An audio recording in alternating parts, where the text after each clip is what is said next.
nosso querido e maravilhoso Deus. Muito obrigada, Senhor, por sábado, por esse dia agradável, Senhor, por esse dia de descanso que o Senhor nos concede. Muito obrigada, Senhor, pela luz da tua palavra. Queremos te pedir agora, Senhor, a tua bênção, a tua companhia conosco, para que nós possamos aprender mais, Senhor, sobre ti, mais sobre o mundo em que nós vivemos, mais sobre as pessoas. E que possamos, assim, Senhor, te agradar e viver de maneira feliz com o propósito que o Senhor tem para nós, Senhor. Que o Senhor abençoe os meus irmãos que estão aqui, no nome de Jesus, amém. Bom, gente, então, bem-vindos mais uma vez. Deus abençoe todos vocês, a todos nós, né? Dani, você pode, então, começar lendo essa primeira diapositiva que eu coloquei aí, por favor?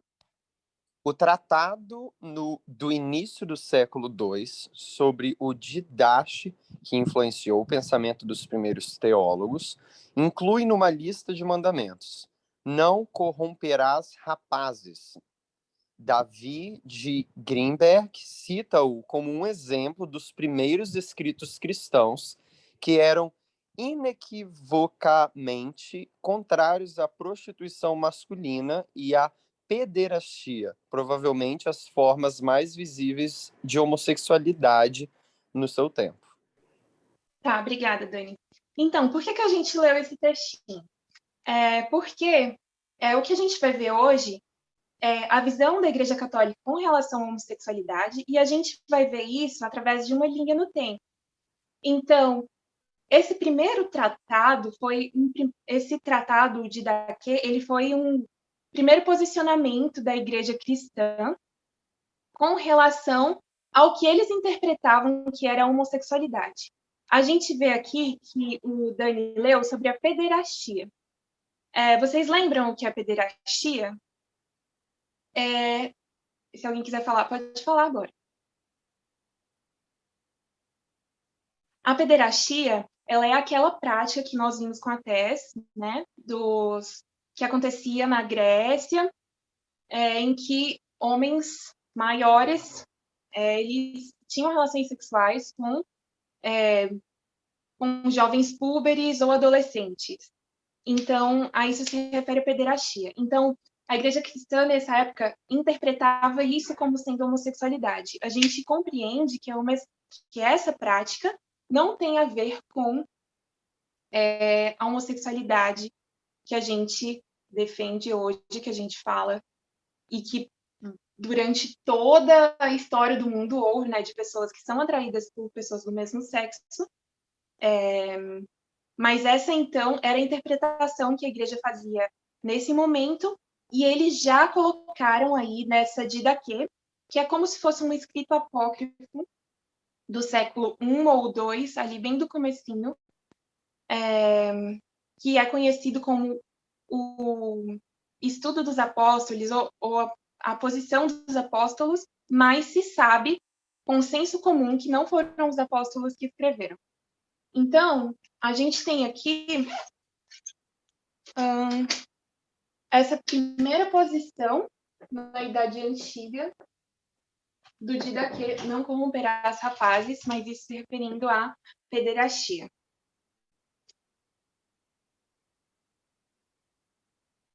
Próximo, Rê. Você pode ler, por favor? Clemente de Alexandria, em 150 a.C., 215, né?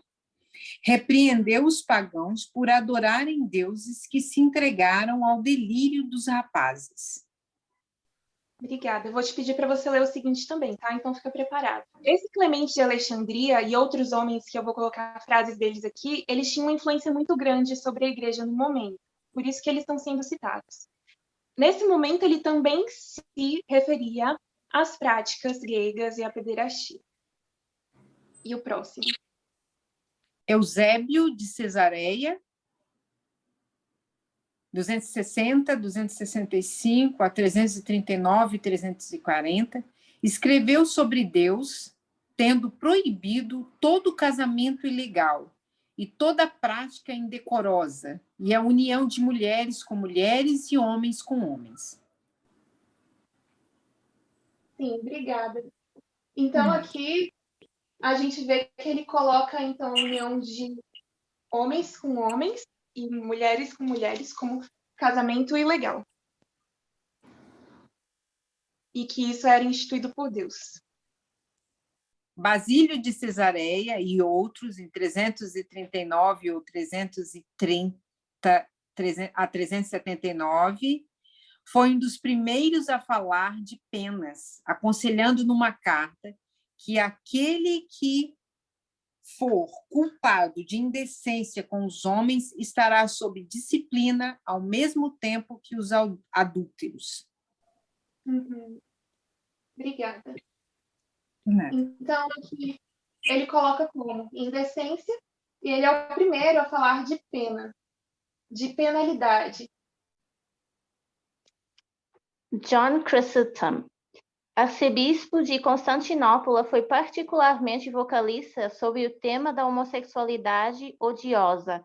O seu discurso mais notável a este respeito é a sua quarta homília sobre Romanos, onde argumentou que aqueles que têm relações sexuais com o mesmo sexo devem fazê-lo porque são loucos. Todos estes afetos eram então vis, mas principalmente a luxúria louca atrás dos machos, pois a alma é mais a que sofre nos pecados e mais desonrada do que o corpo nas doenças.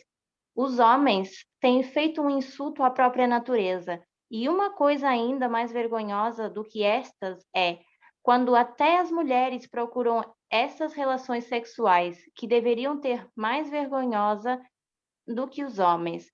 Prosseguiu descrevendo a homossexualidade como um pecado pior do que o homicídio. O castigo será encontrado no inferno por tais transgressores.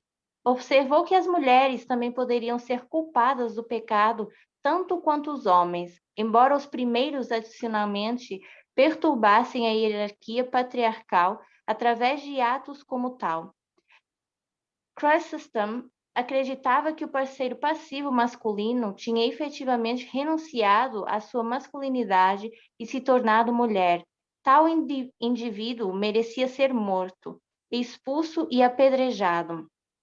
Chrysostom foi particularmente influente na formação do pensamento cristão inicial de que o desejo do mesmo sexo era um mal que acaba por ressuscitar a injustiça social, alterando a interpretação tradicional de Sodoma como um lugar de inhospitalidade para um lugar onde as transgressões sexuais dos sodomitas se tornaram primordiais. Então, o que é que te chamou a atenção aí, Gabi? Uma das partes assim que mais me chamou a atenção é observar a comparação que eles fazem como as mulheres também poderiam ser culpadas dos mesmos pecados que os homens.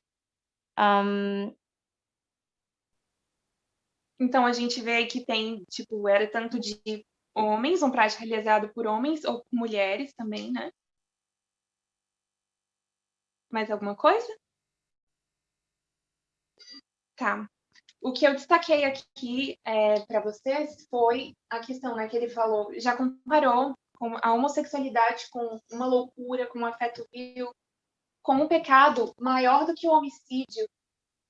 Imagina, gente. E que a paga desse pecado seria no inferno. Então, ele já estava falando, né, que reconhecendo isso como pecado, que eles iriam para o inferno e que isso era pior do que o homicídio. O João Crisóstomo. Obrigada, Gabi. Ele no texto também, ele está dizendo que essas pessoas que eram homossexuais, eles tinham problemas mentais, porque eles chamam de louco, ele chama de loucos, né? Então, isso é muito forte também, né? Exatamente. É muito forte mesmo. Carlinha. A lei canônica que regula a atividade sexual do mesmo sexo foi moldada principalmente através dos decretos emitidos por vários conselhos eclesiásticos. O Conselho de Elvira, do início do século IV, de 305 a 306, foi o primeiro conselho eclesiástico a tratar diretamente do assunto excluindo da sagrada comunhão qualquer pessoa que tenha tido relações sexuais, estuprum, com um rapaz. Uhum. O que você destaca, Dani? Que a lei canônica regula a atividade sexual, tem esses decretos aqui emitidos por vários conselhos eclesiásticos. Fica regulamentado. Esses conselhos eclesiásticos, que a gente também pode chamar de sínodos, né, são reuniões da igreja em que eles vão determinar o que eles estão de acordo, como que as coisas devem ser. Então, nesse concílio de Elvira aí, que a Carla leu, a gente viu que eles já determinaram que qualquer um que tenha tido relação sexual com um rapaz, eles já estavam excluídos, né, da Sagrada Comunhão. Então, vou colocar aqui a exclusão, tá? Você pode ler esse, por favor, Dani? Posso sim. Cânones 16 e 17 do Conselho de Ancira, que foi a fonte padrão da literatura eclesiástica medieval contra a homossexualidade, imposta a aqueles que foram ou são culpados de luxúrias bestias, não sei. Penitências cuja severidade varia com a idade e estatuto de casado do infrator, permitindo o acesso à comunhão apenas na morte de um homem casado com mais de 50 anos de idade, Cânon 16. E impôs uma penitência também aos caluniadores de si mesmos com bestas, sendo também leprosos que infectaram outros com a lepra desse crime. Uhum. Então, então, a gente vê aí que eles já estão sendo classificados como o quê? Como bestas e como leprosos.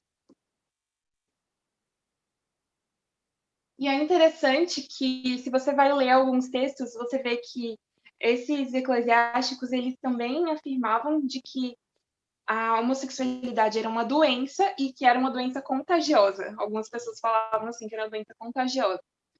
Então, aqui a gente já vê que, dependendo do seu estado civil, da sua idade, e também do lugar de onde você estava, né, dependendo do país de onde você estava, né, no contexto da Inquisição, você recebia diferentes castigos. E aqui eles já não podiam receber a comunhão, né, se eles fossem homossexuais ou praticassem homossexualidade, sendo então excluídos, né, da congregação, não podendo fazer parte dos ritos. Renilde. O assunto também foi tratado no Conselho de Paris, nos cânones 34 e 69, que foram além de Elvira e Ancira, ao endossarem explicitamente a pena de morte por sodomia, reclamando que tinha levado Deus a destruir Sodoma e Gomorra e a enviar o grande dilúvio. Então, aqui em outro concílio, a gente vê que eles já instituíram a pena de morte, comparando isso com os pecados de Sodoma e Gomorra e do mundo antediluviano.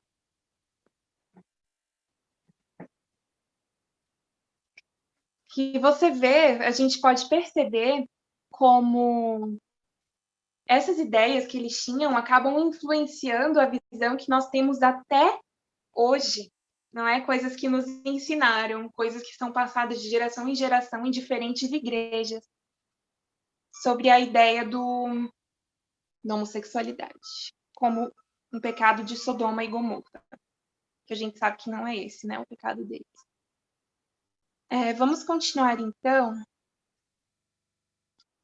Então, isso aqui foram as conclusões, né, que a gente chegou, alguns pontos que a gente chegou de ler como era na Idade Antiga, na Igreja Cristã. Essas eram as ideias que reinavam, né, sobre a questão da homossexualidade. Agora a gente vai entrar no período medieval e o início da Idade Moderna. Gabi, você pode ler, por favor? Período medieval e início do moderno. No final da Idade Média, o termo sodomia tinha vindo a descobrir a cópula entre homens, bestialidade, relações heterossexuais não vaginais, coito interrompido, masturbação, felação e sexo anal, quer heterossexual ou homossexual, e começou a ser cada vez mais identificado como o mais hediondo dos pecados pelas autoridades da Igreja Católica. Em Itália, os frades dominicanos encorajavam os piedosos a caçar sodomitas e entregavam-nos à Inquisição para serem tratados em conformidade. Estes discursos clericais forneceram uma linguagem para as autoridades seculares condenarem a sodomia. Ao perseguir os sodomitas, bem como os hereges, a Igreja reforçou a sua autoridade e credibilidade como árbitro moral. Então, aqui, obrigada. Então, aqui a gente vê, né, que a questão da sodomia não era vista somente, então, como eles acreditavam aqui, sobre o tema da homossexualidade, não também, né, toda relação que não fosse uma relação heterossexual, um coito vaginal. Então, tudo que fosse fora disso era considerado sodomia. E outro problema que aconteceu nesse momento, eu tinha citado a Inquisição, né, mas não era naquele momento, é nesse momento aqui, é que as autoridades civis também também estavam imbuídas do direito, através da igreja, né, de punir as pessoas sodomitas, né? E o que acontece aqui é que a gente vê, por exemplo, a gente teve a Inquisição Espanhola, a Inquisição Portuguesa, em que era justamente o Estado que estava com as ideias da igreja, mas era o Estado que estava punindo as pessoas por crimes religiosos. Outra coisa interessante aqui é que as pessoas, elas caçavam, elas entregavam esses considerados sodomitas. Algum comentário? Ô, Carol, por gentileza, eu só queria saber, né, porque esse termo sodomia começou a ser ligado com a homossexualidade, foi no período medieval, né? E ele tem alguém influente que começou isso, não sei se eu li ali, parece aquele que a Gabi tinha mencionado, John, e aquele sobrenome que eu não sei dizer, foi a partir dele? Ou foram vários, assim, somando? Ou teve um forte que encabeçou isso? Olha, da fonte que eu busquei, o João Crisóstomo foi o primeiro aqui na Idade Antiga a usar o termo sodomia. Mas a gente sabe que ele é um expoente, um representante, um líder muito influente na época, né? Então, não saberia dizer, mas provavelmente, né, essa ideia ela estava alastrada por diversas pessoas e diversos líderes na igreja. Obrigada, Rita. Então, vamos continuar. Então, aqui a gente tem mais um exemplo, né, do Papa Leão IX, que classificou como uma coisa imunda, como um vício execrável e como obsceno.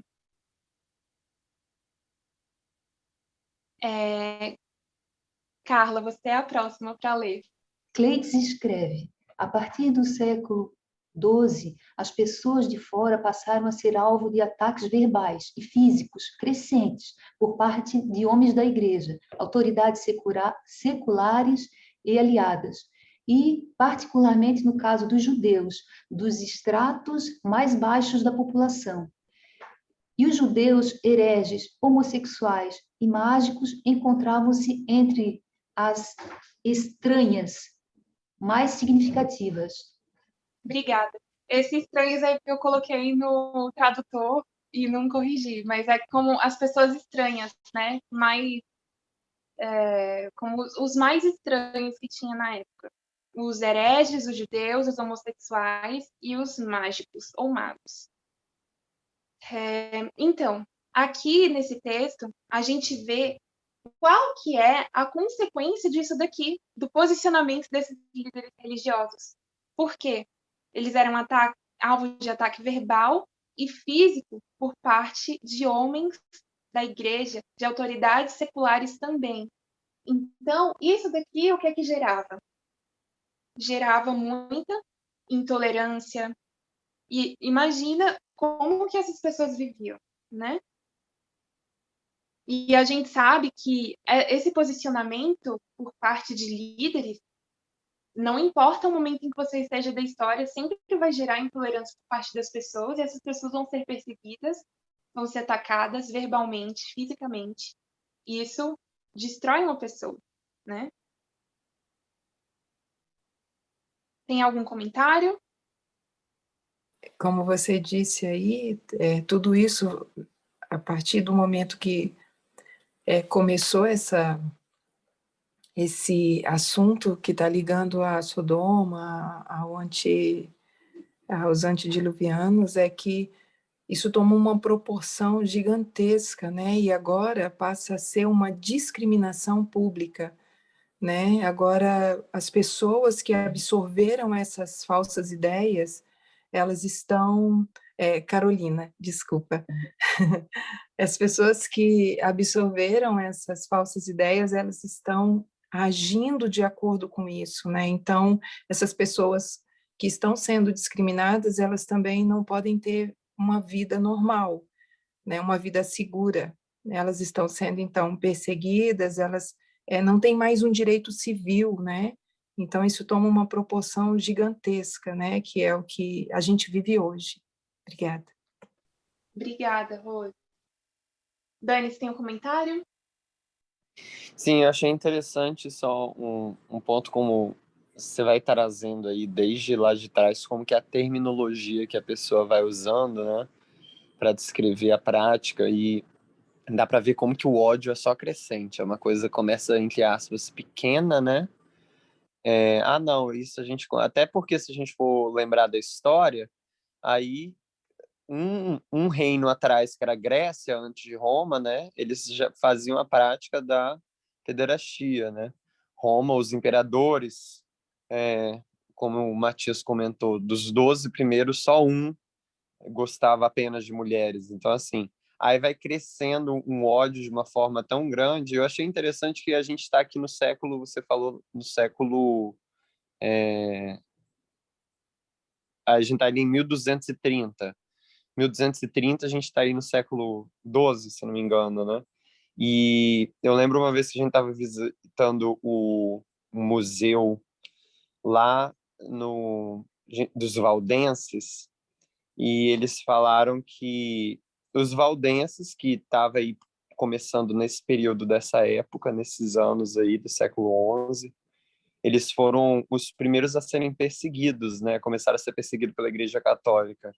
Eu achei interessante que lá eles falaram que depois de muitos tempos, hoje, parece que a primeira igreja que aceitou o casamento homossexual foram os valdenses de hoje. Eu lembro quando eu vi isso, eu olhei e fiquei assim, nossa, olha só, a referência dos mártires indo para apostasia. Eu lembro que eu falei isso naquela época, em 2017, né? Mas só achei interessante que me falou desse século XI aí, me lembrou um pouco dos valdenses. Ok, obrigada, Dani. Esse texto, como ele é um pouquinho grande, né, e eu quero que a gente chegue lá no final, no nosso Papa Francisco, eu vou só destacar algumas coisas que me pareceram interessantes, né? Então, aqui no século XIII, no tempo do Quarto Concílio de Latrão, os sodomitas, né, eram agora considerados demônios, bem como pecadores. Então, igual o Dani falou, né, o ódio crescente. Aqui, eles era considerado como um pecado, pior do que um homicídio, que já é uma coisa assim, né, bem considerável. Mas aqui eles já estavam sendo considerados mais que somente pecadores, estavam sendo considerados como demônios. Além disso, olha aqui embaixo, o direito civil romano, por exemplo, tinha prescrito a morte por queimadura para aqueles considerados culpados de sodomia. Por volta de 1230, o Papa Gregório IX argumentou que os sodomitas eram pessoas abomináveis, desprezadas pelo mundo, mais impuras que os animais. Então, isso aqui, eles eram considerados como bestas, que eles eram piores do que bestas.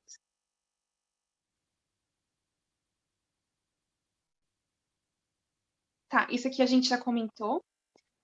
Rose, eu gostaria que você pudesse ler para a gente aqui, por favor. A gente, então, aqui já chegamos, né, na parte do João Paulo II. A gente já pulou toda a parte da Idade Média em moderna. A homossexualidade não recebeu qualquer menção nos encíclicos papais até ao Veritatis Splendor de 1993, do Papa João Paulo II, que proclama especificamente o mal intrínseco da condição homossexual, e rejeitou a opinião de alguns teólogos que tinham começado a questionar publicamente a base sobre a qual a Igreja tinha condenado a homossexualidade como moralmente inaceitável.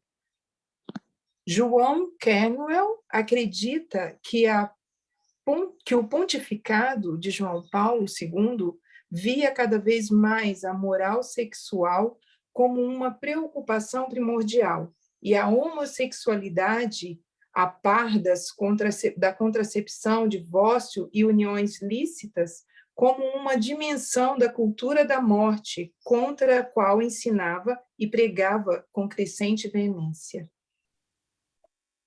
Obrigada, Rose. Então, aqui a gente deu um salto bem grande, né? A gente veio aqui para 1993, num mundo em que nós nascemos, né? Tipo, bem atual. E aqui a gente tem questões, né? Contracepção, divórcio, as uniões consideradas ilícitas, e dentre esses temas que eram relevantes e que precisavam ser discutidos, a homossexualidade. E o Papa João Paulo II, como a gente sabe, bem conservador, ele proclama como um mal intrínseco a condição homossexual. Declara como um mal.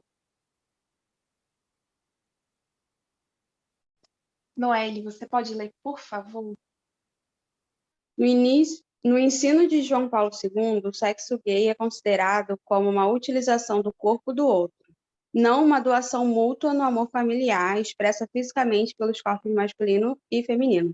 E tal relação é também realizada por uma escolha da vontade, ao contrário da orientação homossexual, que ele reconheceu não ser normalmente uma questão de livre escolha.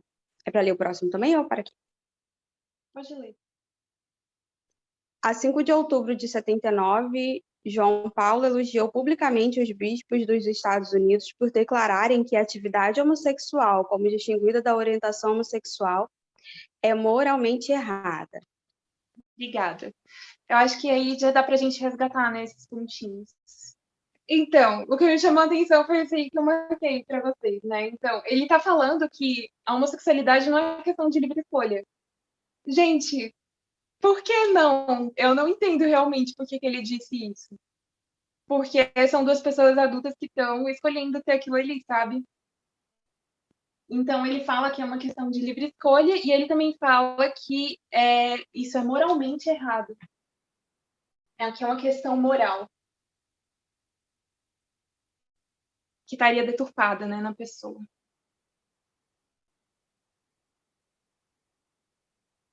Além disso, nesse movimento inaugural, né, do World Pride, em 2000 ele criticou e, em resposta a isso, uma revista holandesa chamada Gay Krant e os seus leitores, eles iniciaram um processo, né, judicial em contra daquilo que o Papa estava falando.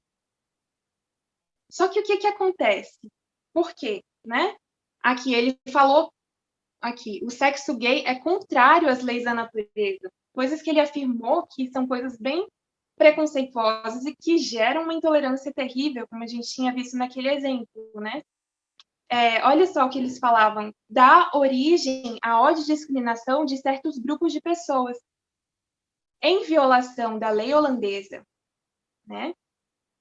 Isto chegou ao fim quando o tribunal decidiu que o Papa era imune à acusação como chefe de Estado, que é o Vaticano. Então, o que a gente pode dizer desse episódio? Alguém tem algum comentário sobre isso? Como vocês classificam isso que aconteceu? Eu vejo aqui completamente claro a desigualdade, né? Uma desigualdade também com relação aos direitos e deveres se eu posso colocar assim, como uma autoridade, né? Como sendo Papa. E muito mais ainda a gente sabe, né? Hipocrisia. Uma justiça desigual, não é justo, né? Esse daqui, Renilde, você pode ler para mim, por favor?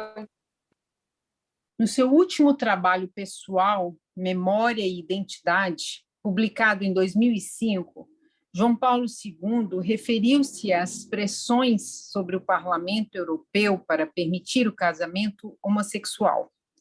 Ele escreveu: é legítimo e necessário perguntar-se se isto não faz, talvez, parte de uma nova ideologia do mal, talvez mais insidiosa e oculta, que tenta colocar os direitos humanos contra a família e contra o homem. Algum comentário sobre isso?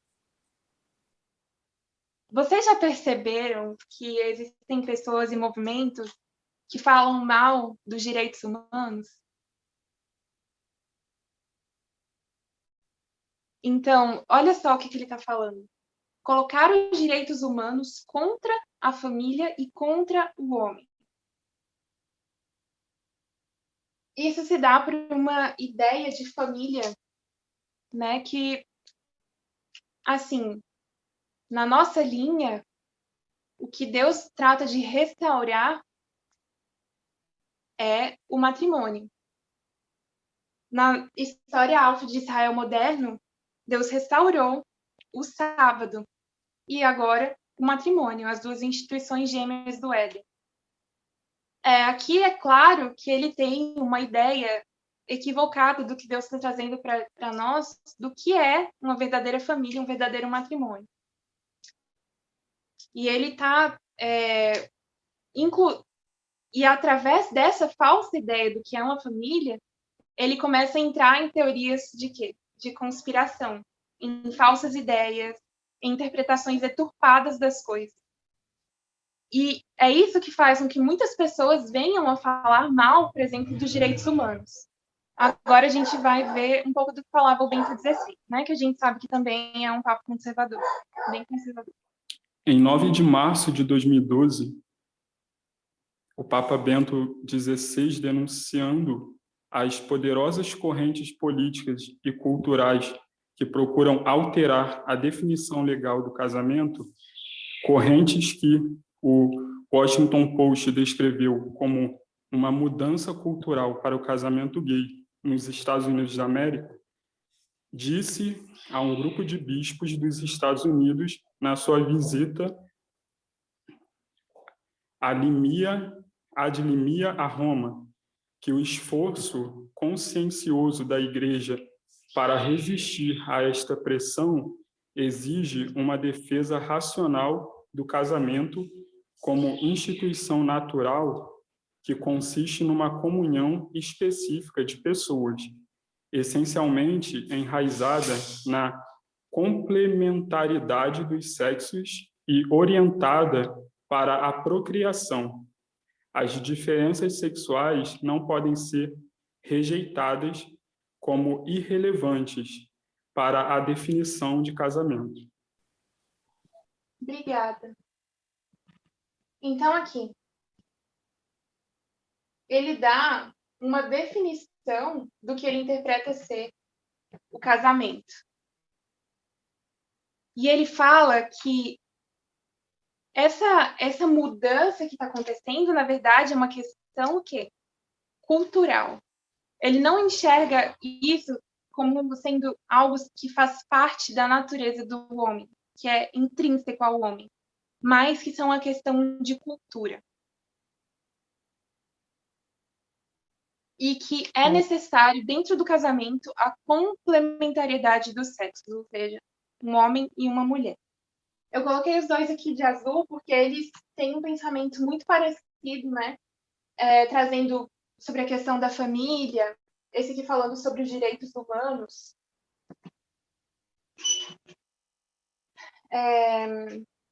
Bem, e eles dois são conservadores. Mas agora a gente vai entrar no Papa Francisco. A gente sabe que o Papa Francisco, ele inaugura a linha ômega da contrafação, certo? E que, em relação a esses dois papas, ele é um papa revolucionário. Só que ele vai fazer uma revolução falsificada. E a gente vai ver um pouco da posição dele com relação à homossexualidade. Carolina? Eu vou pedir. Oi. Do texto anterior e esse texto também, é interessante como isso a gente vê uma semelhança com os rebeldes razoáveis, aqueles conservadores citados naquele artigo, né? E quando essas pessoas se levantam para reagir contra essa desigualdade, contra essa injustiça, eles começam a citar, né, sobre fatos, verdade, ciência, natureza, né? Eles começam a colocar isso como eles não são os opressores, eles são os oprimidos, ou seja, vai destruir a família, né? Está trazendo uma má influência para aqueles cristãos corretos, né, entre aspas, e eu achei interessante isso. Obrigada, Rose, pelo seu comentário. É verdade. A gente vê isso muito no governo Bolsonaro também, né? Aquela coisa de, tipo, nós estamos sendo atacados, estão nos perseguindo, estão se levantando contra nós. Mati, você pode ler, por favor, para mim essa diapositiva? Posso sim. O Papa Francisco falou repetidamente da necessidade de a igreja acolher e amar todas as pessoas, independentemente da sua orientação sexual. Falando sobre os homossexuais em 2013, ele disse que a chave é a igreja acolher, não excluir e mostrar misericórdia, não condenação. Em julho desse ano, ele disse: se uma pessoa é homossexual e procura Deus e tem boa vontade, quem sou eu para julgar? O problema, diz ele, é não ter esta orientação. Temos de ser irmãos. O que a gente pode chegar à conclusão, Mati, disso que ele falou? O problema é não é ter essa orientação. Acho que o que ele está dizendo é a prática. Tipo, que o problema... Tá tudo bem que tem essa orientação, mas que não pratique e a gente acolhe, né? Tá colocando um... esperando que as pessoas se reprimam. Sim.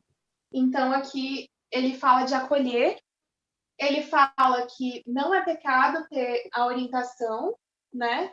Que não é um problema. Aí, nesse texto, não fala especificamente, mas em outros textos, ele fala que não é pecado a pessoa ser homossexual.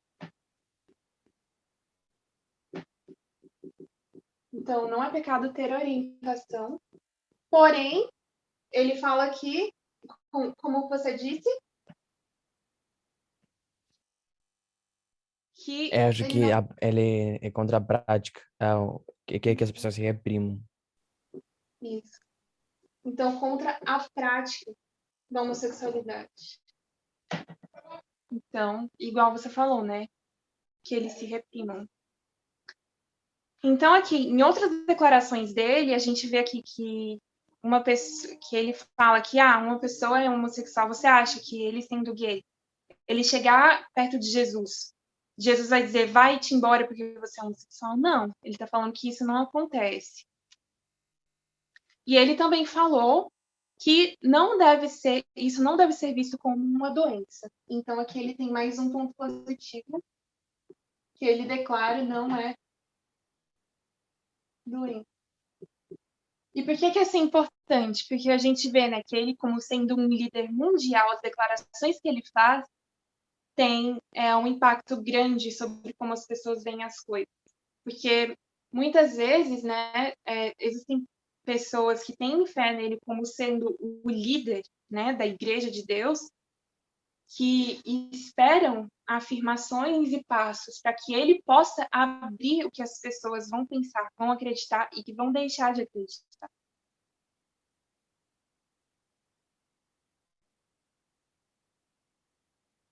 Então, aqui mais uma vez, né, ele falando, né, para um jornalista que as tendências homossexuais não são pecado, que a gente falou.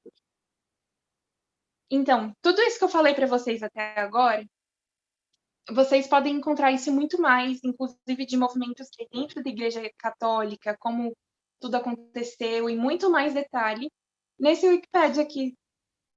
Basicamente, o que eu fiz foi entrar aqui e eu coloquei tudo no tradutor, e aí vocês podem ler mais se vocês quiserem. Mas o que eu queria trazer mais aqui agora é algumas notícias e um pouco mais desenrolar sobre a questão aqui do Francisco, tá bom? Essa notícia aqui é da BBC, de grave depravação a acolhimento, como a Igreja Católica vem mudando sua posição junto aos LGBT. Então, Dani, você pode ler, por favor? Para uma instituição milenar como a Igreja Católica, 17 anos não são muito tempo, pois em 3 de junho de 2003, o Vaticano publicou um documento chamado Considerações sobre os Projetos de Reconhecimento Legal das Uniões entre Pessoas Homossexuais. Eis a conclusão. A Igreja ensina que o respeito para com as pessoas homossexuais não pode levar de nenhum modo à aprovação do comportamento homossexual ou ao reconhecimento legal das uniões homossexuais.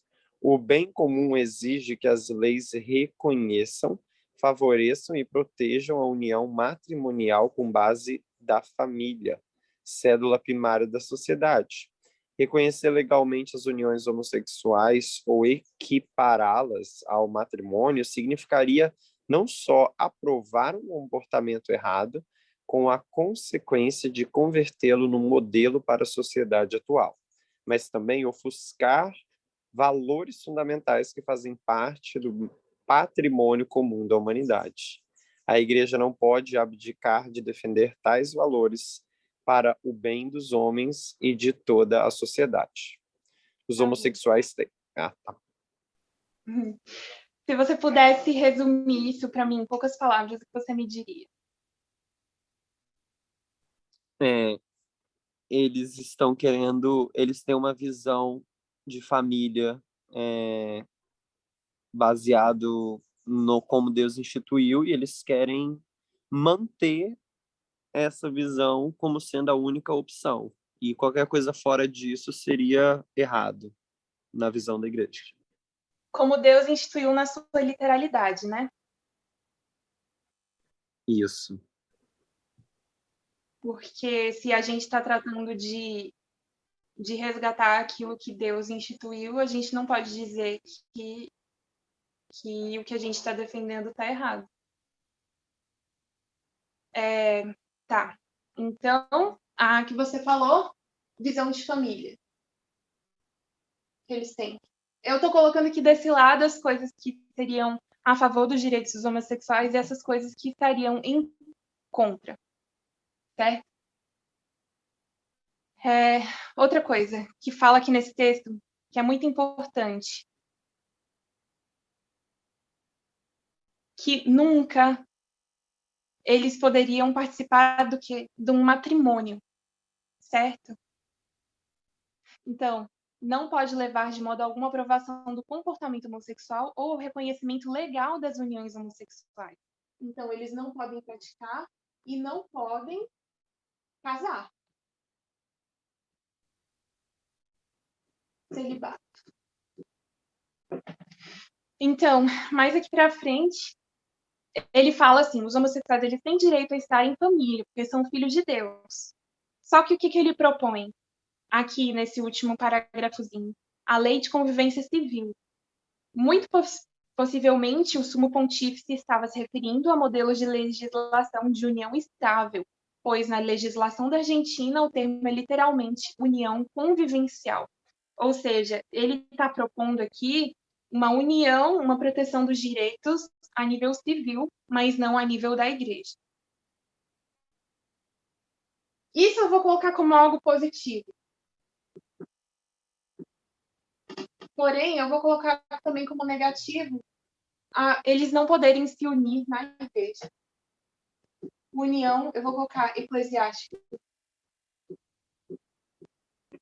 E aqui eu vou colocar a união civil.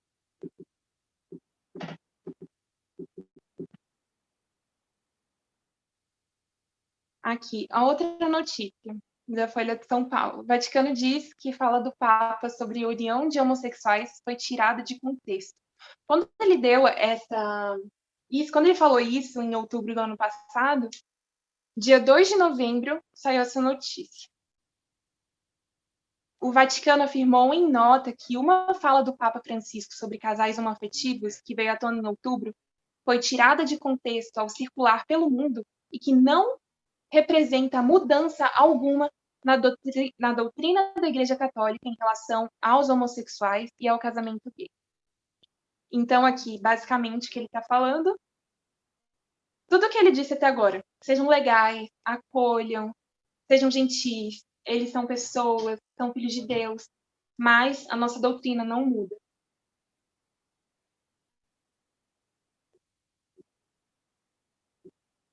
Então, até que ponto ele realmente é revolucionário?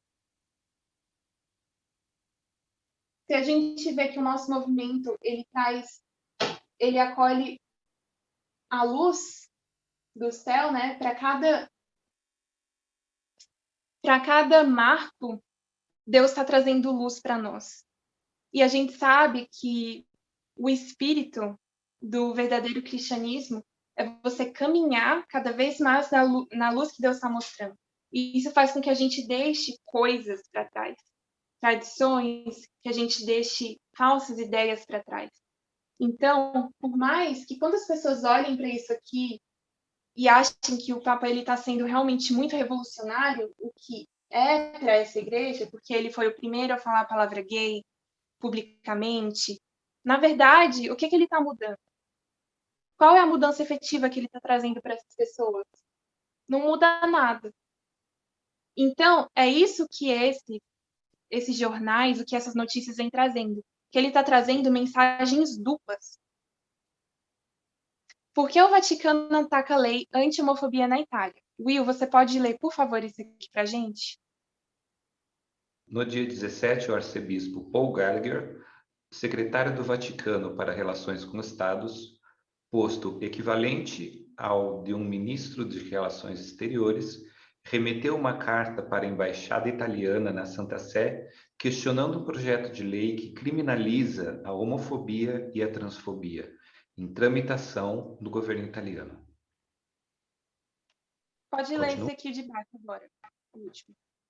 A nova lei pretende incluir homofobia e transfobia na mesma tipificação do Código Penal italiano, que pune a violência e discriminação por motivos religiosos, étnicos e raciais. Tá. Você vai continuar lendo, tá? Só vou comentar, porque às vezes a gente se perde na leitura, né? Ok. Então, basicamente, o governo italiano está fazendo essa lei que inclui homofobia e transfobia na mesma caixinha, e que isso faria parte do Código Penal italiano, classificando e punindo a violência e discriminação a pessoas trans, a pessoas homossexuais, mesmo sendo por motivos religiosos, por motivos raciais, motivos étnicos. Então, o Paul Gallagher, que ele é como se fosse um ministro de Relações Exteriores, ele tentou influenciar, ele tentou se meter ali nessa lei para que não seja realmente levada à frente para criminalizar a homofobia e a transfobia. E qual que é o argumento deles? Eles usam a concordata. O que é a concordata? Foi um documento assinado pelo Papa Pio XI e Mussolini, em 1929, que faz um acordo entre o Vaticano e a Itália. Basicamente, com isso, a gente tem um documento, um acordo que promove a união de lei e Estado nesse país. Porque a gente vai ver quais são os 3 pontos dessa concordata. Pode ler, Will. O primeiro documento era o reconhecimento mútuo de que o minúsculo território do Vaticano, a partir daí, seria um Estado soberano. O outro previa uma compensação financeira à Igreja pelos danos ocorridos durante a reunificação italiana. O terceiro tem reflexos diretos na sociedade e mostra a força da Igreja, pois deixa evidente que essa relação entre Estado e a Igreja, analisa Moraes, trata-se da concordata segundo a qual o catolicismo seria declarado a única forma de religião do Estado italiano. O casamento religioso passava a ser reconhecido pelas autoridades civis. Os padres ficavam isentos do serviço militar e o ensino da religião católica tornava-se obrigatório em todas as escolas italianas. Obrigada. Então, a gente vê aqui que os 3 pontos desse acordo que o Vaticano tem com a Itália e que faz com que ela tenha permissão de influenciar na promulgação de leis que eles têm e vetar através de sua visão religiosa, tem a ver com esse terceiro ponto da concordata. Tem a ver com união igreja e Estado, né?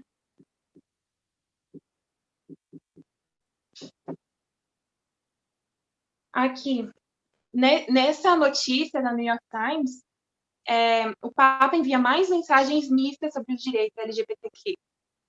Então, nessa notícia, teve um posicionamento do Vaticano que confirmou que tinha tentado influenciar os assuntos do Estado italiano, só que, ao mesmo tempo, alguns dias mais tarde, mostra que a Igreja, eles falam outra vez, né? Não, nós não estamos contra os direitos dos homossexuais.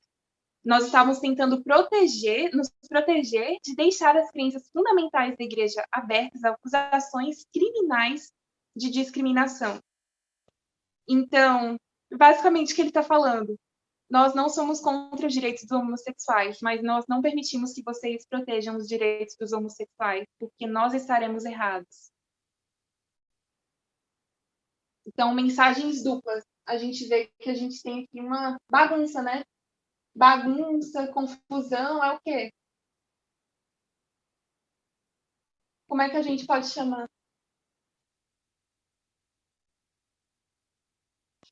Que palavra que significa bagunça, confusão, Babel?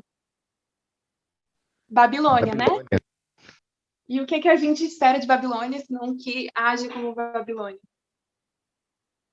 Isso, o Jordano respondeu aí para nós. Então, a última coisinha que eu vou mostrar para vocês, e esse eu vou ler para não levar muito tempo. A gente tem o Catecismo da Igreja Católica. O Catecismo da Igreja Católica é como se fossem aquela reunião das 28 doutrinas que nós temos na Igreja Gentil.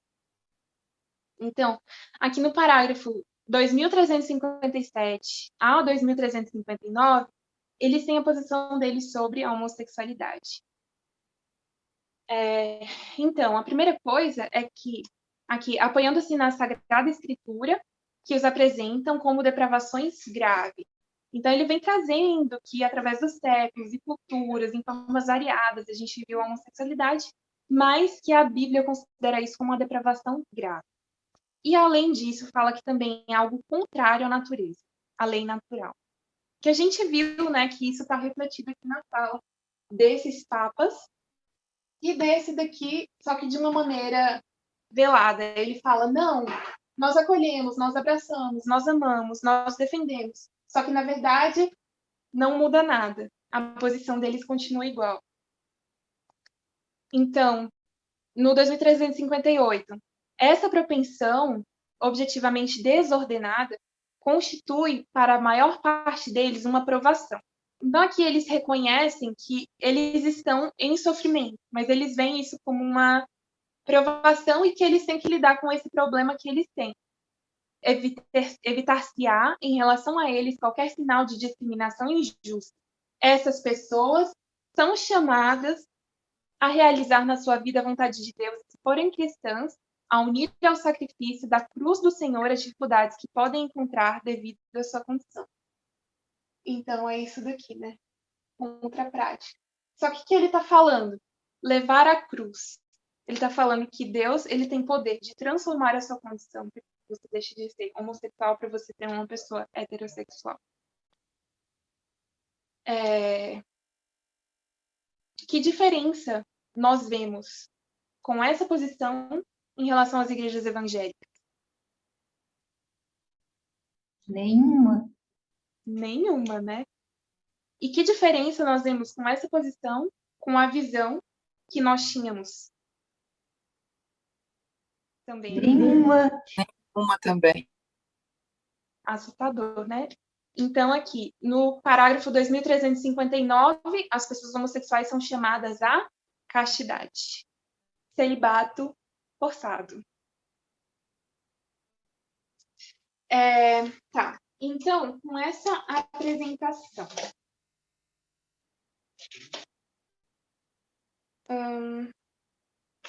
no dia 13, agora, dessa semana, a gente está no dia 16, né? Dia 13, a Tess colocou uma notícia lá no Media Broadcast que falava sobre, assim, a contrafação ou falsificação, reforma do Vaticano no espírito da teologia de libertação. Essa notícia que ela postou, mostrava duas coisas. Primeiro que esse Papa, o Francisco,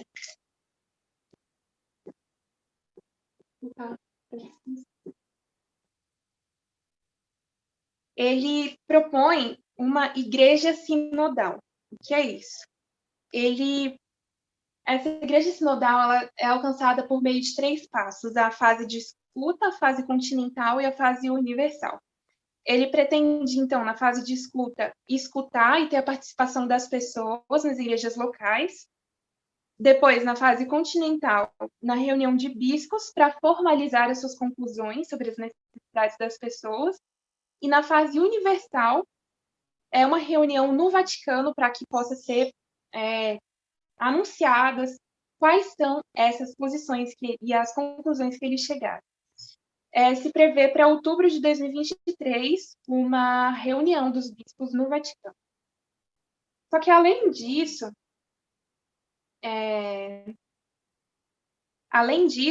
esse documento também mostra que para cada passo do Papa, 2 grupos dentro da Igreja Católica também vão se formando. Aqueles que estão aliados com a parte mais conservadora, que não tem somente a ver com a homossexualidade, são diversos outros temas. E também, ou aqueles que estão aliados com a parte progressista, revolucionária. O Papa, ele exorta aos crentes a não permanecerem barricados nas certezas. Ele também fala assim: estamos preparados para a aventura dessa viagem ou será que temos medo do desconhecido, preferindo refugiar-nos nas nossas desculpas habituais? É inútil, ou sempre fizemos dessa forma. Ou seja, ele está aqui incitando a igreja a ter mudanças, a dar passos de fé. Só que, na verdade, a gente vê que isso não leva a nada, realmente. Como que se ele estivesse caminhando para uma luz maior, para mudar as coisas, mas não está mudando. Então, olha aqui. A última partezinha da notícia que a Tess colocou no dia 13, está lá no Media Broadcast, fala assim: no entanto, não espere quaisquer alterações súbitas às regras da igreja. É verdade que alguns católicos querem ver um tipo diferente de instituição, mas para o Papa Francisco, permitir que os adoradores comuns tenham as suas preocupações eventualmente levantadas no Vaticano, mesmo que os seus bispos discordem delas, é uma enorme mudança para essa religião de 2000 anos. Então, a gente não pode esperar reais mudanças. Então, aqui, basicamente o que eu quis trazer para a gente é isso, né? O papel do falso rei do norte na história, como que foi a relação da Igreja Católica com as pessoas homossexuais, que embora esse seja um movimento aparentemente revolucionário, ele não provê soluções, né, efetivas para o tema da homossexualidade. Sua posição não difere das igrejas protestantes, que, como a gente estuda, né, durante toda a nossa vida, são as filhas da mãe. E isso também não tem diferença, sinceramente, com a nossa mentalidade que a gente trouxe até aqui. Assim, Satanás, em busca de copiar os passos revolucionários da obra de Deus por meio do seu povo, e resgata os valores verdadeiros da instituição gêmea do Éden, o verdadeiro casamento, vai apresentar ao mundo uma mentira sobre o matrimônio. É isso, gente, a apresentação de hoje. Vamos orar para finalizar? Quem puder ficar de joelhos. Alguém tem mais algum comentário sobre o estudo de hoje? Pode ficar à vontade para falar se alguém quiser dizer alguma coisa. Então, eu queria falar mais uma vez que eu coloquei antes sobre o fato de a gente perceber bem nítido, né, a hipocrisia, porque todos nós sabemos dos problemas, né, que há dentro da Igreja Católica com relação à homofobia, né, e quantos homossexuais, né, padres, e também muitos casos, muitos escândalos também envolvendo crianças, né, jovens, e é muita hipocrisia nas declarações do Papa e no tratar de todos esses assuntos tão sérios e uma preocupação de querer mudar aquilo que não pode ser mudado, mas não fazer correções dentro dos erros dentro da sua própria instituição, né? Uhum. É verdade.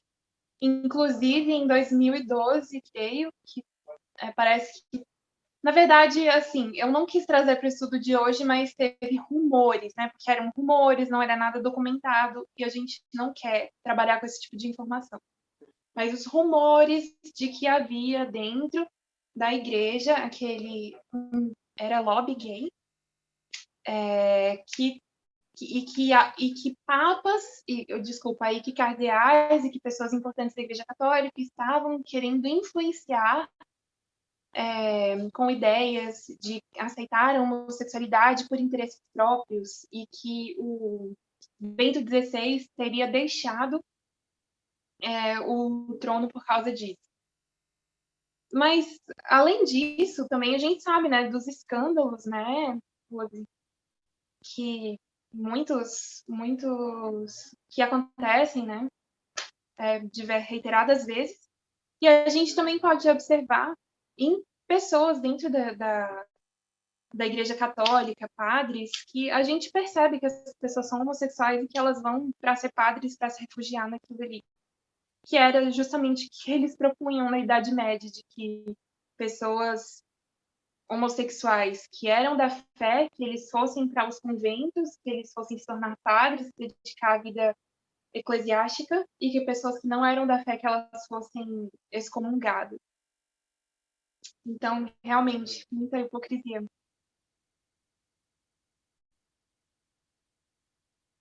Tá. Vamos orar? Nosso querido e maravilhoso Deus, muito obrigada, Senhor, por esse estudo, muito obrigada, Senhor, pela vida das pessoas que estão aqui, que estão acompanhando, pelos comentários. Obrigada, Pai, porque o Senhor tem derramado luz e que o Senhor tem permeado a vida dessas pessoas, Pai.